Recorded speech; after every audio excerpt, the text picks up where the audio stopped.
세상 어떤 것도 나의 사랑 끊을 수 없네. 나는 영원히 주님 사랑해요.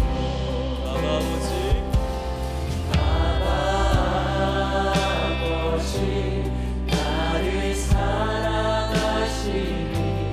나의 모든 것 주께 드려요.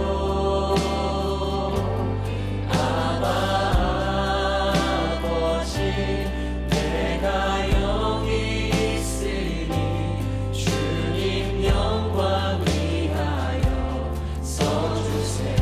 아버지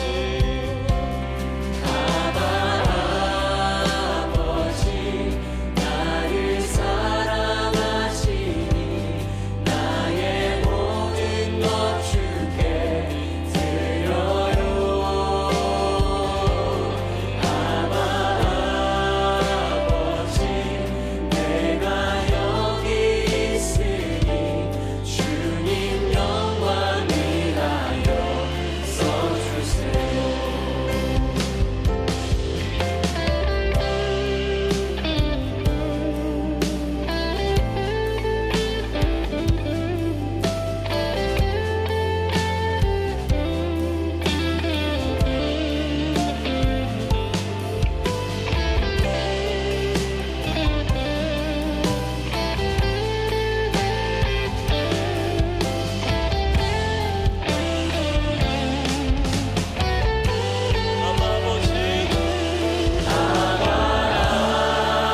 아버지 나를 사랑하시니 나의 모든 것 주께 드려요.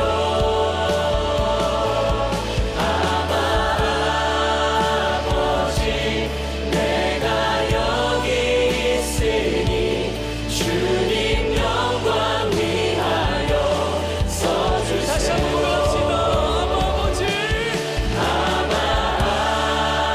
아버지 나를 사랑하시니 나의 모든 것 주께 드려요.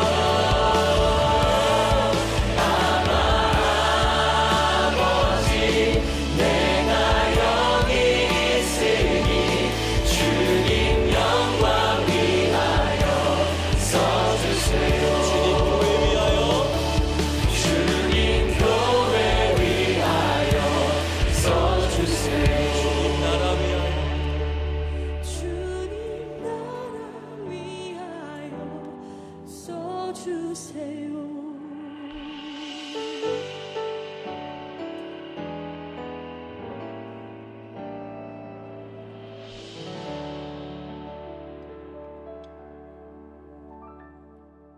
창세기 12장 1절부터 4절 다 찾으셨어요? 창세기 12장 1절부터 4절. 여호와께서 아브라함에게 이르시되 너는 너의 고향과 친척과 아버지의 집을 떠나 내가 네게 보여줄 땅으로 가라. 내가 너로 큰 민족을 이루고 네게 복을 주어 네 이름을 창대하게 하리니 너는 복이 될지라. 너를 축복하는 자에게는 내가 복을 내리고 너를 저주하는 자에게는 내가 저주하리니 땅의 모든 족속이 너로 말미암아 복을 얻을 것이라 하신지라. 이에 아브라함이 여호와의 말씀을 따라갔고 롯도 그와 함께 갔으며 아브라함이 하란을 떠날 때에 75세였더라. 아멘. 아브라함을 새로 부르신 그런 장면이 창세기 12장 1절부터 4절까지의 말씀에 나와 있는데, 아브라함은 말씀을 따라갔다 이렇게 되어 있어요. 그러니까 말씀을 무작정 따라갔다는 이런 의미가 되겠는데, 여기서 이제 아브라함에게 복을 내려주고 또 모든 땅의 족속들이 너로 말미암아 복을 받을 것이다 이렇게 해요. 그러면 땅의 모든 족속이 복을 받으려면 먼저 자기가 복을 받아야 되겠죠. 자기가 먼저 복을 받아야 다른 사람들에게 복을 전해줄 수 있죠. 이 사람을 통해서 복을 전해주지, 자기가 복이 없는데 어떻게 복을 전해주겠어요? 이 세상에서 복을 전달해 줄 수 있는 사람은 누구밖에 없겠어요? 예수님밖에 없는 거예요. 왜냐하면 하나님이 복이니까 그 복을 가지고 있는 사람만 전달해 줄 수 있단 말이에요.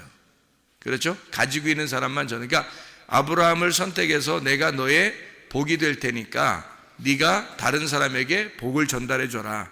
또 복이 되거라. 이런 얘기가 되는 거거든요. 그러니까 예수님이 하나님 아버지의 복이 되니까 예수님이 자기가 복을 전달해 줄 수 있는 사람이 되는 거죠. 성경에서 여러분은 잘 알듯이 시편 133편 3절에 복은 뭐라고요? 영생이로다 그랬고, 창세기 15장에 1절 말씀 보면 누가 복이라고요? 여호와 하나님이 복이다, 큰 상급이다, 그런 이야기를 했어요. 그러니까 하나님 자신이 복이고 복은 영생이고 그거를 소유한 사람만이 그걸 전달해 줄 수 있으니까 아브라함 보고 하는 말이 내가 너를 선택했으니까 너는 이제 복의 근원이 될 것이고 복을 전달해 주는 사람이 될 것이고 복을 이미 받은 사람이 될 것이다, 이런 얘기가 되는 거죠. 여러분과 제가 복을 이미 받은 사람들이 되셔야 다른 사람에게 복을 전달해 줄 수 있는 사람이 됩니다. 그러면 여러분이 복을 받았다는 말을 뭘 받았다는 얘기예요? 그럼 하나님을 받았다는 얘기가 돼야 됩니다. 그리고 복이라고 하는 게 뭐라고요? 영생이라고. 그러면 뭘 받은 사람이 돼야 된다는 거예요? 영생을 받은 사람이 돼야, 그래야 다른 사람에게 복을 전해주고 하나님을 전해주고 영생을 전해준다는 거죠. 그러니까 하나님 자신이 영생이고 하나님 자신이 복이고, 그러니까 하나님을 전달해 줄 수 있는 사람이 돼야 되겠다. 그게 예수를 믿는 사람들은 우리가 먼저 복의 근원, 복을 받은 사람이 돼야 되고 그 복을 전달해 주는 사람이 돼야 된다, 이런 얘기입니다. 그러니까 복이라고 하는 건 이제 뭐라고요? 영생이라고. 복은 누구라고? 하나님이라고. 뭐라고 그러면 영생이고, 복이 뭐라고 그러냐 그러면 영생이고, 그리고 누구냐 그러면 하나님이시고, 이게 복이라는 얘기예요. 그러니까 그거를 분명히 소유하고 있어야 다른 사람에게 전달해 준다는 거예요. 여러분은 그 복을 가지고 있습니까? 그 복을 여러분이 다른 사람에게 전달해 줄 만큼 그 복을 가지고 있느냐, 다시 말하면 하나님을 전달해 줄 수 있느냐 하는 얘기고요. 영생을 전달해 줄 수 있느냐 하는 얘기예요. 여러분 만나면 영생이 무엇인지 분명히 가르쳐 줄 수 있느냐, 믿음이 무엇인지 분명히 가르쳐 줄 수 있느냐, 그리고 하나님을 전달할 수가 있느냐 이거예요. 하나님을 지식으로 전달하는 거 말고요. 지식으로 전달하는 사람들은 많이 있죠. 이 세상에서도 교회들마다 다 지식으로 하나님을 소개하고 전달할 거 아닙니까? 그런데 진짜 하나님을 자기가 가지고 있는 사람 있잖아요. 자기가 진짜 하나님을 경험하고 하나님을 만나고 진짜 하나님과 동행하는 사람들이 있을 거란 말이에요. 그런 사람들은 이제 하나님을 전달해 줄 수 있는 거죠. 그렇게. 그래서 성경에서 이 아브라함을 그렇게 만들겠다는 거예요. 근데 아브라함이 나 그런 사람 만들어주세요 해서 이렇게 만들었어요? 아니면 그냥 갑자기 그냥 선택했어요? 갑자기 선택한 거예요. 하나님이 그냥 갑자기 선택한 거예요. 우리도 어떻게 해요? 하나님이 우리 이방인들은 원래 그런 자격이 없었는데 하나님이 우리 이방인들을 갑자기 선택했죠. 그래서 이방인들도 다 구원받을 수 있도록, 다 하나님의 제자가 될 수 있도록 만들었단 말이에요. 그러니까 우리들도 아브라함과 똑같은 거죠. 아브라함 특별해가지고 선택받고 우리는 특별해서 선택, 그런 게 아니라 특별한 사람만 선택받고 이런 게 아니라 다 선택받을 수 있는 거예요. 문제는 그 선택받았을 때 내가 그 선택을 받아들이느냐, 내가 그 선택을 취하느냐 하는 것은 내 문제라는 거죠. 그 선택을 취하느냐, 저게 내 거라고 내가 갖느냐 하는 것은 내 문제라는 거죠. 그렇게 그것을 내 거라고 갖는 것을 뭐라고 그러냐면, 저게 지금 믿음이다 그러면 믿음을 내가 갖는 것을 뭐라고 그래요? 믿는다라고 그러는 거예요, 성경에서. 그러니까 믿음과 믿는다라고 하는 것은 한 쌍으로 이루어져야 되는 거죠. 믿음은 하늘에서 내려오는 거고 믿는다 하는 것은 아래에서 위로 올라가는 거란 말이에요. 내가 하는 거라는 거죠. 하나님이 믿음을 전해주시면 하나님이 내게 그 믿음을 전달해 주신 그 믿음으로 말미암아 내가 믿는다라고 되는 거죠. 끝까지 그것을 견고하게 지켜내는 것을 인내라 그러고, 그렇게 이기는 자라 그러고, 이런 사람들만 하나님의 나라를 유업으로 받을 수가 있는 것이죠. 그러니까 끝까지 이겨내는 자가 가는 거지, 이겨내지도 않는데 그냥 다 천국 간다 이렇게 말하기는 어렵단 말이에요. 성경 자체가 우리에게 이겨내는 자를 요구한단 말이에요, 성경 자체가. 그런데 어떻게 우리가 매일 말씀도 사모하지 않고 기도도 사모하지 않고 예배도 사모하지 않고 하나님 자체를 사모하지 않는데 천국 간다, 말이 안 되는 거죠. 어떻게 그 사람들을 다 천국 간다, 뭐 믿음도 없는데 그냥 뭐 교회 나와서 한 몇 년 다녔으니까 다 천국 간다, 믿음도 없는데 뭐 그렇게 얘기한다면 그건 너무 사람 중심으로 얘기한 거 아닙니까? 그건 하나님이 그러면 아무나 다 구원시켜야죠. 그렇게 따지면 하나님 왜 그럼 성경에 좁은 문이라고 그랬고, 왜 많은 사람이 천국 갈 수 없다고 그러고, 하나님 나라에 이런 사람들은 유업으로 받을 수가 없다 왜 그렇게 말해요? 그건 많은 사람이 천국 가지 못하기 때문에 그런 거예요. 실제로 이겨내는 자가 많지 않기 때문입니다. 대부분 다 지는데 그 지는 사람들을 갖다가 막 위로해주고 당신은 하나님이 사랑하십니다, 뭘 어떻게 사랑한다는 거예요 도대체가. 아니, 제가 성경을 깨닫기는 하나님은 모든 사람을 다 사랑하셔요. 하나님 모든 사람을 다 사랑하는데 그 사람이 하나님을 사랑한 사람은 거의 없다는 얘기예요. 하나님은 모든 사람을 사랑하셔요. 제가 성경을 깨닫기는 그렇습니다. 하나님은 모든 사람을 사랑하시는데 하나님을 사랑하는 사람은 몇 명 안 된다는 거죠. 하나님의 구원이, 하나님의 치료가, 하나님의 믿음이 다 내려왔어요. 모든 사람에게 내려왔어요. 그 믿음을, 그 치료를, 그 구원을 붙잡는 사람은 몇 명 안 된다는 거죠. 다 구원받고 다 치료받고 다 믿음 갖고 뭐 그렇게 하는 게 아니잖아요. 하나님의 사랑은 다 내려왔어요. 하나님의 믿음은 다 내려왔어요. 예수 그리스도가 십자가 못 박혀 돌아가실 때 인류 전체를 위하여 다 이루셨습니다. 사랑이 죽으신 거예요. 믿음이 죽으신 거예요. 우리를 위해서. 구원이 우리를 위해서 죽으신 거예요. 치료가 우리를 위해서 죽으신 겁니다. 우리에게 다 주신 거예요. 더 이상 뭐 달라는 거예요? 우리 보고 우리가 뭐 달라고 해야 돼요? 하나님한테. 하나님 부족합니다. 예수 주신 것으로는 우리가 부족합니다. 그래야 되는 거예요? 이상한 소리 아닙니까? 사람들이 하는 얘기가. 자기가 믿음을 별로 안 가지면서 자기가 교회에 그냥 별로 이렇게 열심히 하고 싶지도 않은데 그냥 교회에서 그냥 대충 교회 다녀도 천국은 가고 싶은데 교회에서 뭔가 위로의 말을 해주면 좋겠는 거예요. 자기가 듣고 싶은 게 그런 말이라는 거죠. 그런 말을 듣고 싶어 하는 거. 그게 땅의 말이죠. 그게. 사람들의 말이고 하나님의 말씀은 아니에요. 하나님은 천국에 가는 것이 그렇게 쉽지 않다고 말하고 있습니다. 주님의 신부가 된다는 것은 그 신랑을 완전히 붙잡아야 돼요. 신랑을 붙잡아 놔야 된다고요. 룻처럼 보아스를 붙잡아 놔야 돼요. 보아스가 마음이 안달하도록, 보아스의 마음이 룻을 부인으로 맞이하기 전까지는 자기가 쉬지 못하게 만들어 놔야 된다고요. 룻이 보아스에게. 그래야 그 사람이 신부가 되는 거지. 그냥 대충 그냥 자기는 보아스의 신부가 될 거야 그러면서 그냥 자기는 집에 가서 놀고 앉아있고 이러면은 그냥 보아스 무조건 신부 되는 겁니까? 아니잖아요. 여러분과 제가 교회 다니려면 진짜 그리스도의 신부가 돼야죠. 하나님 나라에 가고 싶다면서요. 여러분 진짜 천국 가는 거가 뭐냐 이 말이에요. 천국이 돼야 된다 그랬잖아요. 천국을 간다는 거, 사람들이 그런 믿음만 가지고 있으니까 어쨌든 내가 이 세상에서 어떻게 살든 어쨌든 천국만 가면 돼 이런 마음을 갖고 있잖아요. 예수 그리스도가 돼야 돼, 천국이 돼야 돼 이런 사람들이 많지 않아요. 예수가 되려면요, 천국이 되려면요 하루아침에 되는 거 아닙니다.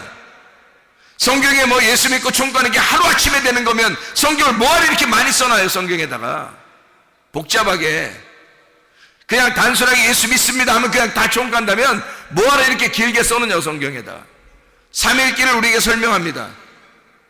하나님이요, 삼위일체를 분명히 오라는 거예요. 완성을 시키라는 거예요.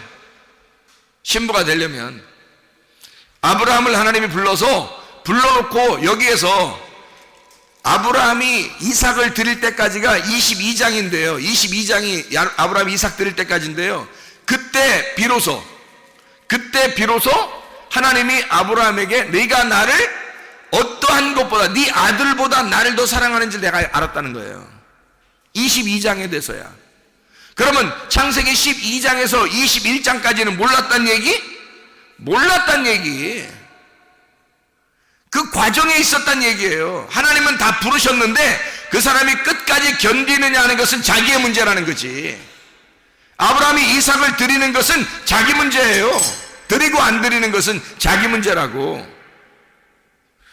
그러니까 이삭을 아브라함이 드릴 때 비로소 하나님이 인정하는 거예요. 여러분, 그게 뭐예요? 하나님이 믿음이신데 아브라함을 불렀어요. 믿음이 주어졌단 말이에요. 아브라함을 불렀다는 말은 믿음이 생겼다는 말이고 하나님의 말씀이 들어왔다는 얘기예요. 그러면 그렇게 들어왔을 때 아브라함이 그 말씀을 붙들고 그것을 끝까지 지켜내느냐 하는 것은, 이삭을 바칠 때까지 가는 것은, 칼을 들어서 찍으려고 할 때까지는 아브라함이 해야 된다는 거죠. 아브라함이 걸어가야 돼요. 아브라함이 변함없이 하나님의 말씀이라는 것을 인정해야 돼요. 의심을 하지 않고, 이거 뭐 헷갈리고 막 이러지 않고 끝까지 하나님이 말씀하셨어, 하나님이 말씀하셨어, 아들을 드리라고 하나님이 말씀하셨어, 끝까지 가야 돼요. 한 번도 변함없이. 그리고 아브라함이 이삭을 드릴 때까지 변함없이 그는 칼을 들어야 된단 말이에요. 그때까지 하나님은 기다린다는 거죠. 노아 방주를 지을 때도 그랬죠. 얼마나 오랫동안 지었겠냐고. 학교 운동장만한 걸 3층으로 지었으니까. 그런데 노아 식구 8명만 있었단 말이에요. 그 며느리가 3명이고 부인이 1명이니까 여자는 4명, 남자가 4명인데 주로 남자가 일했을 거라고요. 남자 4명이 아무리 좋은 도구를 가지고 해도 이게 학교 운동장만한 배에다가 3층을 지으니까 이게 보통 문제가 아니란 말이에요. 그런데 하나님이 노아 방주를 지어라, 노아야 방주를 지어라 라고 해놓고, 그리고 방주가 완성이 될 때까지 한마디도 안 나오잖아요, 여기 성경에. 그러면 노아가 의심해 볼 만도 하잖아요. 뭔가 이게 문제가 있는 거 아닌가? 이게 진짜 맞나? 한 번도 비가 내린 적이 없는데 진짜 비 내린다는 말이 맞나? 홍수가 난다는 말이 이게 말이 맞나? 헷갈릴 거 아니에요. 그런데 노아는 한 번도 변함없이 그 믿는다, 그 의지를 한 번도 꺾어내지 않았단 말이에요.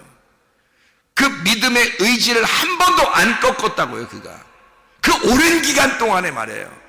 그러니까 노아가 그 방주 안에서 구원받는 거예요. 그 식구들이 다 같이. 믿음이라고 하는 게 여러분에게 주어집니다. 하나님의 말씀이 떨어지는 거예요. 그게 믿음이잖아요. 말씀이 떨어졌잖아요. 그게 믿음이 떨어졌잖아요. 그것을 붙드는 것은 여러분이 붙들어야 된단 말이에요. 여러분이 붙들고 있느냐, 그 의지를 꺾지 않고 여러분의 혼을, 여러분 정성을, 여러분 목숨을 하나님 앞에 드렸느냐 하는 얘기예요. 하나님은 여러분을 사랑하셨어요. 여러분을 구원하셨어요. 여러분에게 믿음을 주셨어요. 그건 하나님 쪽에서 우리에게 온 거예요.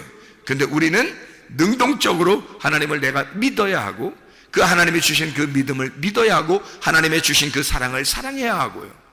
하나님이 주신 그 구원을 끝까지 견디어야 한단 말이에요. 그게 3일길이라고요. 그걸 아브라함도 노아도 모든 하나님의 사람들, 여기 성경에 기록된 이 생명책에 이름이 기록된 자들도 다 그 일을 이루어서 한 번도 변함없이 그들은 하나님을 붙들고 살았어요. 변함없이 흔들리지 않았다고요. 의심하거나 뭐 이러지 않았다고요. 의심하고 막 이런 사람들은 다 멸망했습니다. 그런 사람들도 나와요, 성경에. 사망에 저주된 책에 기록된 사람들, 그 이름이, 그 사람들은 광야에 멸망한 사람들입니다. 애굽에서 멸망하거나 광야에서 멸망한 사람들, 그 사람들은 생명책에 기록된 게 아니잖아요. 생명책에 기록된 사람은 여호수아와 갈렙이라고 분명히 나와 있고, 그 사람들은 가나안 땅까지 한 번도 의심하지 않은 사람들이라는 거죠. 그게 믿음입니다. 의지, 정말 내가 내 의지를 하나님 앞에 그 믿음을 드리느냐 이거예요. 하나님으로부터 온 그 믿음을, 하나님으로부터 온 뜻을, 하나님으로부터 온 그 의지를, 하나님의 의지를 내 의지로 붙드느냐 하는 거예요. 신랑의 의지를 내 의지, 신부의 의지로 붙드느냐, 보아스의 의지를, 보아스의 뜻을 룻이 그것을 붙드느냐 이거죠. 신부는 끝까지 붙들어 내면 되는 겁니다. 그러면 승리하는 거예요. 끝까지 견디시기를 바랍니다. 네, 끝까지. 이게 의지란 말이에요. 그게 의지라고 하는 말입니다. 그게 믿음이에요. 우리말로 쉽게 얘기해서 그 믿음인데, 그걸 의지라는 말로 쉽게 설명을 하려고 하는 거예요. 신뢰한다, 의지한다, 끝까지 견디어낸다, 그걸 이겨낸다, 뭐 이러는 거죠. 그게 믿음 있는 자들입니다. 믿음을 끝까지 지켜내는 자들만 생명책에 기록이 된다. 분명히 말씀하는데 자기들이 그걸 지켜내려고 하지 않으면서 뭔가 자기에게 위로되는 말들을 기억하고 그걸 좋아한다는 거죠. 왜? 듣고 싶은 거니까. 그런 게 편하게 살고 싶으니까. 솔직히 말해서 막 올인하고 싶은 생각이 별로 없으니까. 주님에게 올인하고 싶은 생각이 별로 없거든요. 자기 생활이 굉장히 중요하거든.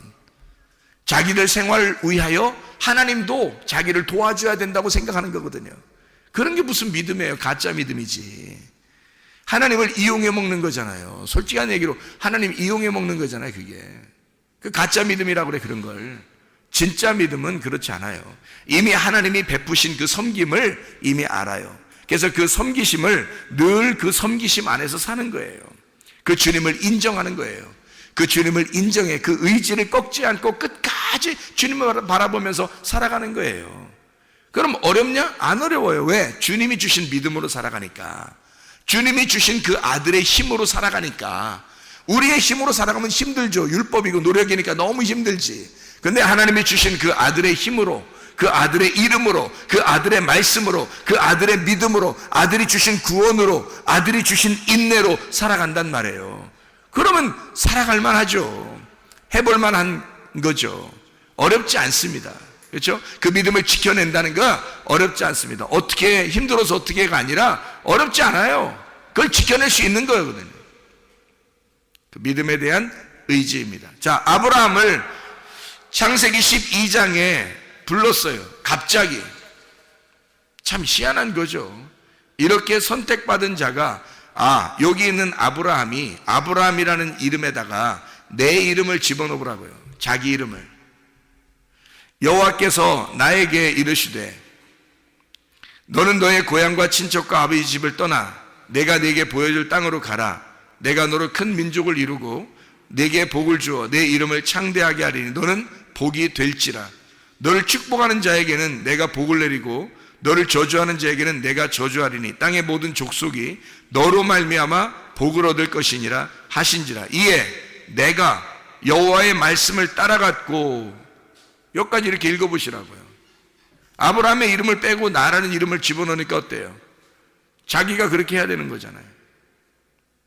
뭐 아브라함만 하고 뭐 아브라함 읽으면서 아브라함은 그렇게 하셨대. 이렇게 그냥 은근슬쩍 둥글둥글 넘어가 버리려고?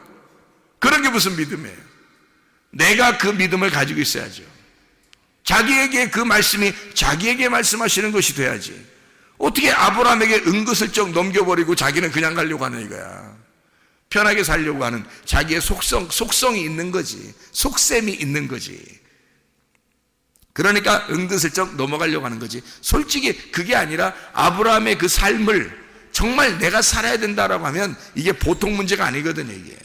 이게 보통 심각한 게 아니에요. 이거 그렇잖아요.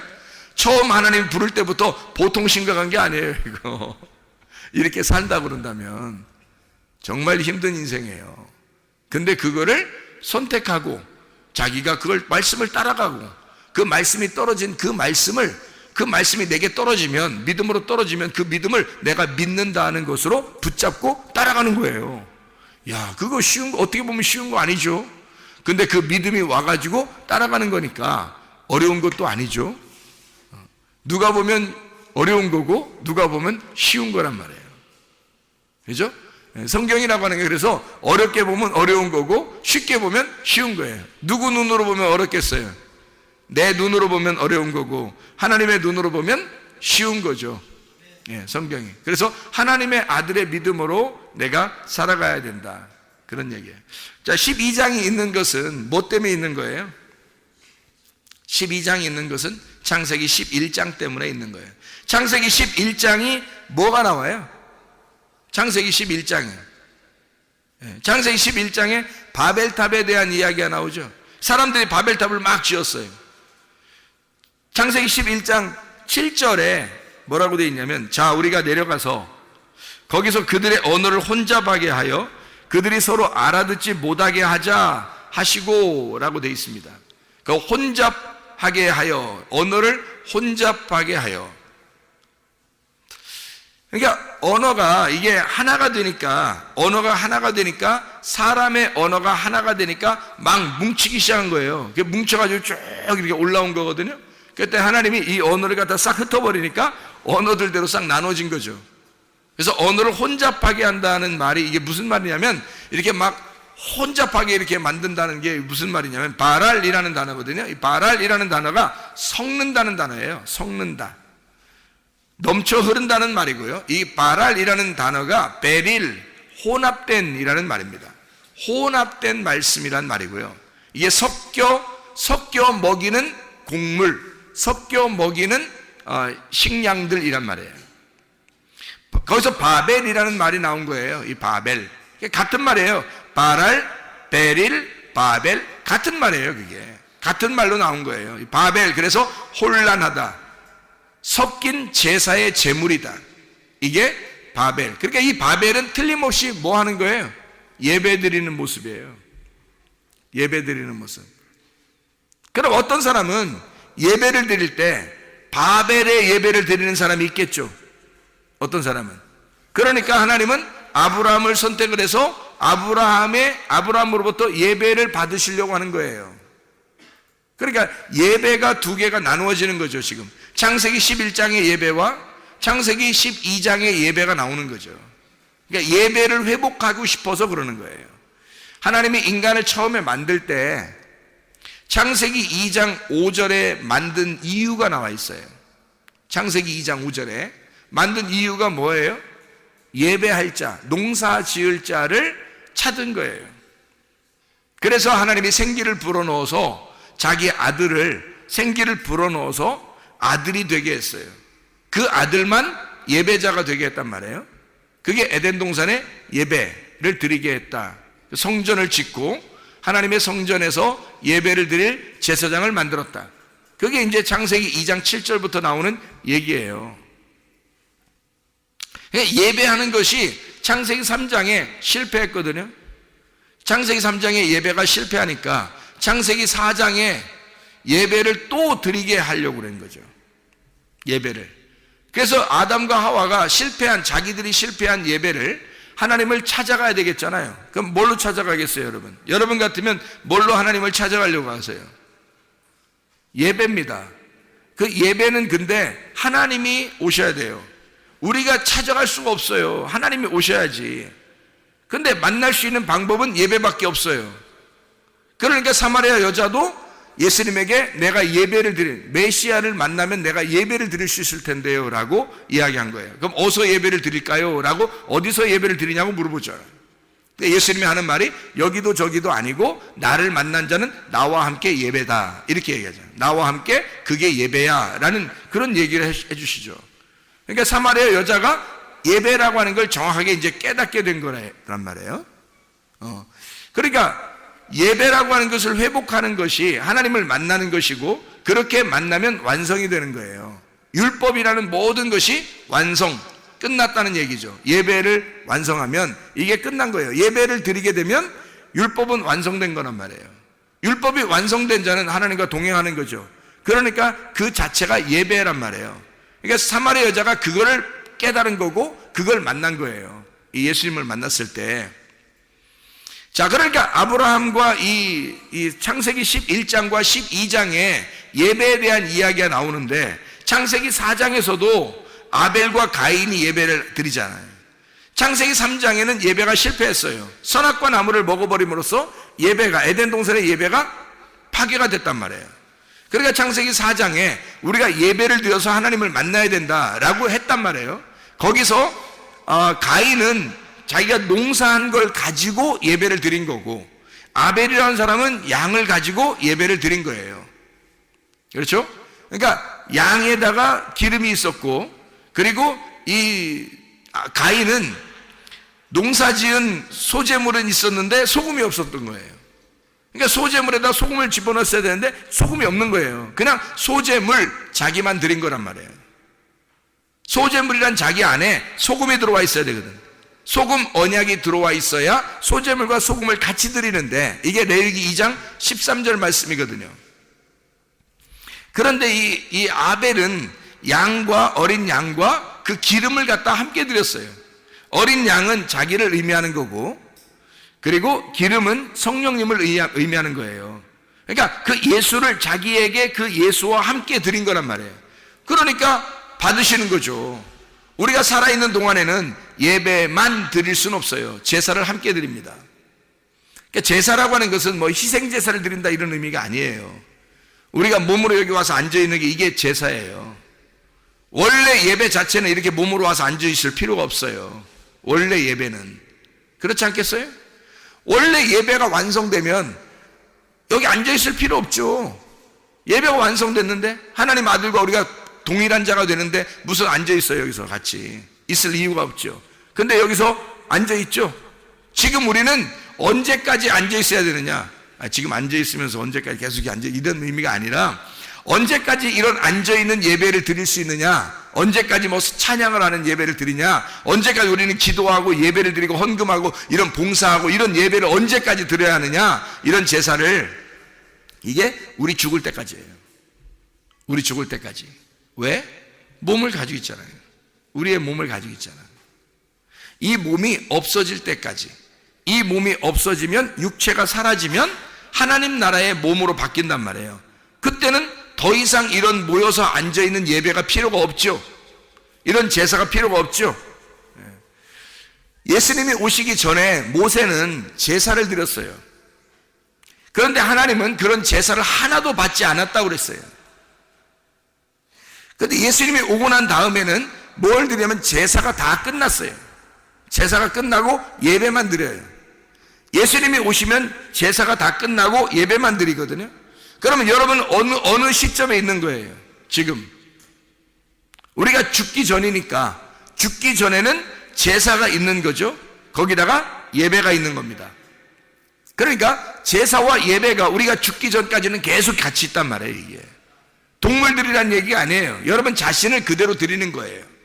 그런데 여러분 자신이 죽잖아요. 그럼 여러분이 끝났잖아. 여러분이 끝난 거고 예수님만 남는 거예요. 그러면 예배는 다 완성된 거란 말이죠. 그때는 예배만 되는 거예요. 그러니까 하늘나라에는 뭐만 있는 거예요? 그러니까 하늘 예배만 있는 거예요. 땅의 예배가 없는 거예요. 이해가 돼요? 지금은 우리가 땅에서 하늘 예배를 땅에서 같이 드리는 거란 말이에요. 하늘 예배를 땅에서 같이 드리니까 여러분 여기 와서 뭐 대충 뭐 그냥 뭐 나 뭐 하나님 만났대, 우리가 뭐 구원받았대, 뭐 믿음 있으면 된대, 뭐 예수님 믿으면 된대, 뭐 교회도 안 나와. 그러면서 기도도 안 해. 예배도 안 드려. 뭐 헌금도 안 해. 그러면서 나 뭐 예수님 믿었으니까 천국 가는 사람이니까 이래요. 세상에. 얼마나 교만한 거예요. 죽기 전까지 우리는 몸을 가지고 살아요. 그렇게 따지면 여러분 죽기 전까지 뭐 여러분 집을 다 떠나야지. 그렇게 따지면 집에서 뭐하러 살아? 잠은 뭐하러 자? 먹기는 왜 먹어? 그렇게 따지면 몸 다 필요 없다며. 몸으로 하는 건 다 필요 없다며. 그럼 먹지도 마, 숨 쉬지도 마, 집에 가지도 마. 네 몸 필요 없다며. 몸으로 뭐 드리는 거 하나도 필요 없다며. 그런 얘기겠어요 성경에? 아니란 말이에요. 죽기 전까지는 우리의 몸을 하나님 앞에 온전히 드려야 된단 말이에요. 온전히. 어떻게 하는 게 온전이에요? 전체로. 내가 나를 따로 드리는 게 아니라 나를 예수님하고 함께 전체로, 예수님으로 전체로 드리란 말이에요. 그러니까 나를 드리는 게 아니야. 내 몸은 와 있지만 내 속에 그리스도를 그 전체로 알고 드리란 말이에요. 그게 온전히 드리라는 거예요. 온전이라는 말은 전체라는 말이잖아. 전체. 너를 전체를 예수님으로 드려라 그 말이에요. 너로 드리면 안 된다. 너하고 예수님하고 나누어져서도 안 된다. 온전히 예수님으로 드려라 이런 말이죠. 나누어져서는 안 된다 그런 말이에요. 그러니까 사람들이 뭔가 착각하는 거죠. 말씀에 섞여 있는 겁니다. 언어가 다 섞여버리니까 막 섞여버린 거예요. 창세기 11장 9절에도 뭐라고 말하면 11장 9절에 그러므로 그 이름을 바벨이라고 얘기해요. 바벨이라 하니 이는 여호와께서 거기서 온 땅의 언어를 혼잡하게, 언어 혼잡이라는 말은 이게 바랄입니다. 여기서 바벨이 나왔어요. 바벨 혼란, 섞인 제사 제물 이런 걸 얘기하는 거예요. 혼잡하게 하셨다. 여호와께서 거기서 그들을 온 지면에 흩으셨더라 그래요. 이게 다 혼잡한 바벨, 베릴, 바랄이라고 하는 다 그 말이에요. 그러니까 뭐예요 이게? 진리와 거짓이 섞여버렸다 그 말이에요. 진리와 거짓이 섞여서 예배드리는 말씀이 되었다. 그게 바벨탑이라는 거예요. 바벨탑. 하나님으로 온전해져야 되는데, 하나님이 전부가 돼야 되는데 이게 섞여버린 거예요. 나하고 사람하고 다 섞여버린 거예요. 세상하고 섞여버린 거예요. 땅하고 섞여버린 거예요. 그러면 이거 어떻게 돼야 돼요? 이건 무너뜨려야 돼? 그냥 세워져야 돼? 무너뜨려야 돼. 그럼 이게 뭐 섞였다는 말이 뭐예요? 섞였다는 말이 또 이제 창세기 11장 8절 9절에 보면 흩으셨더라 그런 말 있죠. 8절에도 흩으셨더라, 9절에도 흩으셨더라. 흩으셨다는 말이 뭐냐면 푸츠라는 말입니다. 푸츠. 뭐 자동차 이름은 아니에요. 푸츠라는 말인데, 이 푸츠가 산산이 부수다라는 말이에요. 깨뜨린다는 말이고 흩뜨려 버린다라는 말입니다. 그 흩으셨다는 말이 이렇게 쭉 흩었다 이런 말도 되지만 깨뜨려 버렸다는 뜻이에요. 그러니까 한마디로 말하면 부셨다 이 말이에요. 부셔버렸다, 아주 죽였다 그 말이에요. 그런 말. 자, 그러면 여러분 생각해 봐요. 아브라함을 창세기 12장에 불러서 아브라함을 불러 모아. 자, 창세기 11장에는 바벨을 다 흩어버렸죠. 흩어버리고 난 다음에 창세기 12장에는 어떻게 해? 다시 모아요. 불러 모아. 누구를? 아브라함을 불러 모아. 바벨은 흩어버리고 아브라함은 불러서 모아는 거예요. 반대적이죠? 하나님이 일부러 그러는 거예요. 창세기 11장에는 흩어버리고 창세기 12장에는 불러 모아. 뭐를 불러 모아요? 한 진리의 말씀으로 불러 모아서 아브라함에게 하나님의 한 말씀을 주는 거예요. 자, 바벨이라고 하는 데는 말이 섞여 있다는 얘기잖아요. 말이 섞여 있으니까 막 흩어버렸죠. 부셔버렸죠. 그리고서 아브라함에게 한 말씀을 주는 거야. 그리고 아브라함을 불러 모으는 거예요. 그래서 아브라함, 너를 통해서 막 자손이 생겨나는 거야. 그러면 이 자손들은 너를 통해서 생겨난 복들이니까 이건 하나란 말이에요. 너의 자손들은 너하고 하나야. 그러니까 이게 불러 모으는 거예요. 그러니까 한마디로 말하면 바벨이라고 하는 것은 흩어서 부셔버리고 멸망시켜버리는 거고, 창세기 12장부터는 뭘 만드는 거냐면 하나님이 아브라함을 통해서 교회를 만드는 거예요. 아브라함을 통해서 그 자손들을 향하여 교회를 만들어낸다고 하는, 하나님이 불러 모아 가나안 땅에서 교회를 만들겠다. 그게 이제 하나님의 마음이란 말이에요. 우리가 정확히 성경을 찾아봐야 되겠죠, 그죠? 하나님은 아브라함을 불러 모아서 한 진리의 말씀으로, 가나안 땅이라고 하는 그 교회에 이 자손들을 심겠다는 얘기입니다. 다시 말하면 함 자손 가나안 땅을 정복하게 만들고, 뜰에서 성소로, 성소에서 지성소로 가가지고 하나님의 법궤를 만나 율법이 완성된 자가 다시 성소 쪽으로, 다시 뜰 쪽으로 나오면서 정복해 완전히 이 모든 세계를 하나님의 나라를 만들겠다는 얘기예요. 자, 이게 무슨 말이냐면 아브라함을 불러 모아 가나안 땅에서 하나님의 말씀을 깨닫게 하고 그 안에 법궤, 하나님의 말씀을 만나게 해서 그 율법의 완성을 된 자가 다시 가나안 땅에서 광야로, 광야에서 뜰로, 광야에서 애굽으로, 가나안 땅 광야 애굽을 지성소에서 성소로, 성소에서 뜰로 나가면서 완전히 그걸 정복해, 하나님을 만난 자가 정복해 나가는 거예요. 그러면 다 교회가 되겠죠. 그리스도의 교회를 만들려고 하는 하나님의 마음, 한 진리의 말씀으로 교회를 세우겠다는 거죠. 여러분, 그럼 우리 한번 생각해 봅시다. 하나님께서 바벨탑을 무너뜨린 이유는 여러분과 제가 아브라함처럼 하나님의 선택을 받아서 하나로 모여지기를 원하신다는 얘기죠. 그래서 고린도전서 1장 10절에 너희가 같은 말을 하고 같은 마음을 가지고 같은 생각으로 합해야 된다. 에베소서 4장 1절부터 6절에 성령의 하나되심이 돼야 되고, 하나의 성령 안에서 한 소망을 갖고 한 믿음을 갖고 한 몸이 되고 한 성령, 한 주인으로, 한 믿음으로, 한 침례로 한 하나님이 계시다. 이게 그리스도 예수 안에서 너희의 삶의 예배가 될 것이다. 로마서 12장 1절 2절의 말씀, 산 제사가 될 것이다. 너 자신이 그냥 혼의 예배가, 너희의 삶의 혼의 예배가 너를 안식하게 할 것이고 너에게 진정한 평강이 이루어지게 할 것이다.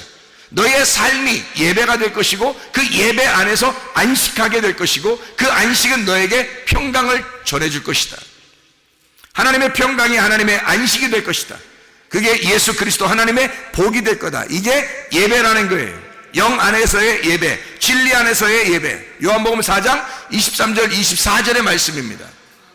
고린도전서 6장 16, 17절의 말씀에 장기와 몸을 합하면 한 육체가 되는 것처럼 그리스도와 하나가 되면 너희가 한 영이 된다는 말이 있잖아요. 우리가 자 보세요. 바벨탑이 막 이렇게 세워져 가지고 바벨탑이 무너질 수밖에 없어요. 자, 창세기 12장에는 아브라함을 세워서 교회를 세우는 거예요. 자, 우리 한번 마무리 한번 해볼까요? 바벨탑을 무너뜨렸다 그러면 여러분이 바벨탑을 뭐라고 생각해요? 바벨탑을 일부러 하나님은 뭐라고 그랬냐면 흩어버렸는데 그걸 왜 바벨이라고 했을까? 이게 바랄, 베릴, 바벨 이렇게 일부러 불렀단 말이에요. 왜 그랬을까? 섞어 놓은 것입니다. 섞어 놓은 거예요. 왜 그럼 이것을 섞어 놨을까? 무너뜨려 버리려고. 무너뜨리기 위해서 섞어 놓은 거죠. 그러면 섞어진 거는 다 무너져야 되겠네. 그렇죠? 그러면 생각해 봐요. 진리의 말씀과 거짓의 말씀이 섞이면 무너지겠어요? 안 무너지겠어요? 무너져야 되겠죠. 진리의 말씀만 있으면 무너져요? 세워져요? 세워지겠죠. 자, 창세기 11장에는 진리의 말씀과 거짓의 말씀이 함께 있는 거고요, 섞여 있는 거고요. 창세기 12장에는 진리의 말씀만 있는 거예요. 자, 여러분이 어디를 선택해서 살겠어요? 어떤 믿음으로 살겠냐 이거예요. 바벨탑은 땅에서 어마어마하게 크게 거대하게 땅에서 위로 쭉쭉 올라가는 그런 성입니다. 한마디로 말하면 어마어마한 세계에서 가장 큰 성전이에요. 세계에서 가장 큰 예배당일 것입니다.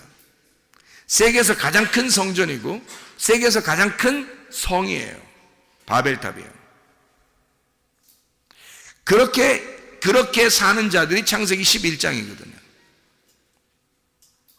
창세기 12장은 아브라함을 하나 불러서 정말 나그네로 이 땅에 집이 없는 사람처럼 살게 만들어요. 왜? 하나님이 집이니까. 하나님이 집이니까 그냥 하나님 안에서 살게 하려고. 남편 없는 사람처럼 살아요. 하나님이 남편이시니까. 아버지 없는 사람처럼 그냥 돌아다니며 살게 해요. 왜? 그리고 아브라함을 부를 때도 아버지가 죽고 난 다음에 불러요. 왜냐하면 아버지가 하나님이시니까. 내가 네 아버지 될 테니까 너는 내 안에서만 살아. 내가 네 신랑 될 테니까 너는 내 안에서만 살아. 내가 너의 집이 될 테니까 너는 내 안에서만 살아. 자기 게 없는 거예요. 창세기 12장이에요. 창세기 11장은요, 자기 게 어마어마하게 크게 있는 거예요. 땅에서 세워나가는 거예요, 위로. 근데 하나님이 그것은 다 무너뜨려 버립니다. 왜냐하면 말씀이 섞여 있기 때문이에요. 하나님의 말씀이 육신하고 섞여서 이 땅에 오면 어떻게 되나요? 말씀이 육신과 섞여서 이 땅에 오면 어떻게 되나요? 이게 볶음밥 복음이라 그래요. 말씀이 육신이 돼서 섞여가지고 이 땅에 오면 어떻게 되죠? 어디까지 가야 되죠? 십자가에 죽는 데까지 가는 거예요. 십자가, 이 볶음밥은 반드시 복음으로 끝난단 말이에요. 십자가의 죽음으로 끝난다고요. 그래서 볶음밥 복음이란 말이에요. 그래서 말씀이 육신이 되어 섞인 이 말씀은 반드시 십자가로까지 끌고 가서 자기의 육체를 영이 끌고 가는 겁니다. 그리고 십자가에다 매달아 놓는 거예요. 거기서 껍질을 벗겨내고 그리고 알맹이가 남아서 부활하는 거예요. 그게 말씀, 진리란 말입니다. 그러니까 창세기 11장은 섞인 말씀이 십자가의 죽음으로 다 무너지고 12장에 알곡 진리만 남아서 하나님의 말씀만 따라오는 자 아브라함을 아브라함으로 만들어내는 것이 12장부터예요. 여러분과 제가 진리의 말씀으로 살아가시기를 바랍니다. 섞여있는 말씀으로 살지 말고 여러분 안에서 복잡하고 혼란하고 혼잡하게 섞여있는 그런 말씀으로 살아가지 말고 오직 진리의 말씀으로 순수하고 깨끗하게 살다가 주님 만나시기를 바랍니다. 우리 하나님 아버지 사랑과 은혜를 감사합니다. 진리의 말씀으로 승리하며 살게 도와 주시옵소서. 예수 그리스도 존귀하신 이름 받들어 기도 올리옵나이다. 아멘.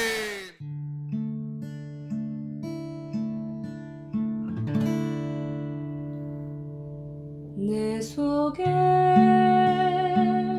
내가 너무도 많아서 당신을 쉴 곳 없네. 내 속에 헛된 바램들로 당신을 변할 곳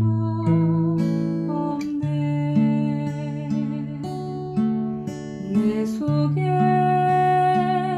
내가 어쩔 수 없는 어둠 당신의 쉴 자리를 뺏고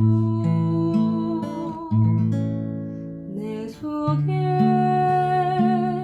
내가 이길 수 없는 슬픔 무성한 가시나무 숲 바람만 불면 그 메마른 가지 서로 부대끼며 울어대고 쉴 곳을 찾아 지쳐 날아온 어린 새들도 가시에 지며 날아가고 바람만 불면 외롭고 또 괴로워 슬픈 노래를 부르던 날이 많았는데 내 속에 내가 너무도 많아서 당신을